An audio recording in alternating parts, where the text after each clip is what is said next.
ভারতবর্ষের গর্ব তথা গর্বেতার গর্ব আমাদের এসকে আগস্তি নামে যিনি বিখ্যাত হয়েছিলেন, সূর্যকান্ত আগস্তি। সেই সূর্যকান্ত আগস্তির ভিটার মাটি আমি আমার মাথায় নিলাম। সূর্যকান্ত আগস্তি ভারতবর্ষে প্রথম ভারতীয় আইএএস অফিসার ছিলেন। এই এসকে আগস্তির নামে আমাদের গড়বেতার হাই স্কুল, এই হাই স্কুলের গেটের নামও এসকে আগস্তি গেট। কিন্তু এসকে আগস্তির যে সম্মান হওয়ার কথা ছিল, সেই সম্মান দীর্ঘ 50 বছর বিদেশি বিধায়ক থাকার জন্য, মানে অন্য এলাকার বিধায়ক থাকার জন্য এসকে আগস্তিকে সম্মান দেওয়া হয়নি। আমি প্রতিজ্ঞা করছি, ভারতীয় জনতা পার্টি যদি নির্বাচিত হয়, আমরা গড়বেতা প্রবেশ মুখে দুটো তরুণ গেট করব। একটা গেটের নাম থাকবে এসকে আগস্তি গেট, আরেকটা গেটের নাম থাকবে মা সর্বমঙ্গলা গেট। আমরা গড়বেতাবাসী, এটাই আমার প্রতিশ্রুতি।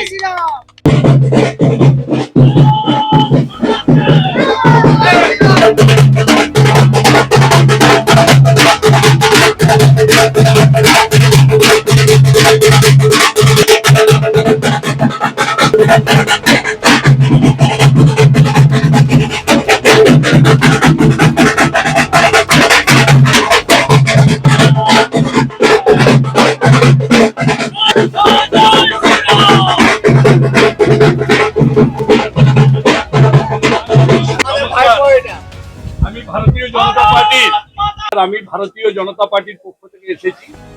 আমার নাম প্রদীপ লোধা, আমার বাড়ি গড়বেতা, আমলাগুড়া স্টেশন। আপনাদের কাছে দীর্ঘ 15 বছর তৃণমূলের রাজত্ব দেখলেন, সিপিএম এর রাজত্ব দেখেছেন 34 বছর।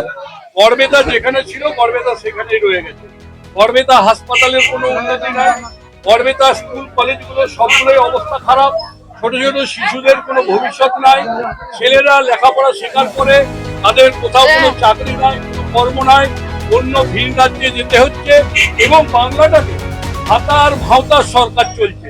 যারা আলু চাষের সঙ্গে জড়িত ছিল, 950 টাকা করে আলু কিনবো বলে মমতা ব্যানার্জি বলেছিলেন, 1 কুইন্টাল আলু এই সরকার কিনে।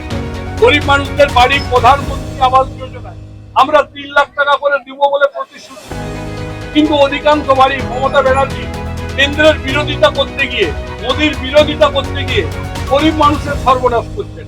আমরা ক্ষমতায় আসলে প্রত্যেকটা গরিব মানুষ তার বাড়ি করার জন্য 3 লাখ করে টাকা পাবে এবং শৌচালয় পাবে। এবং প্রত্যেকটি মা বোনেরা, এটা লক্ষ্মীর ভান্ডার বলে আপনারা 1500 টাকা কি 1700 টাকা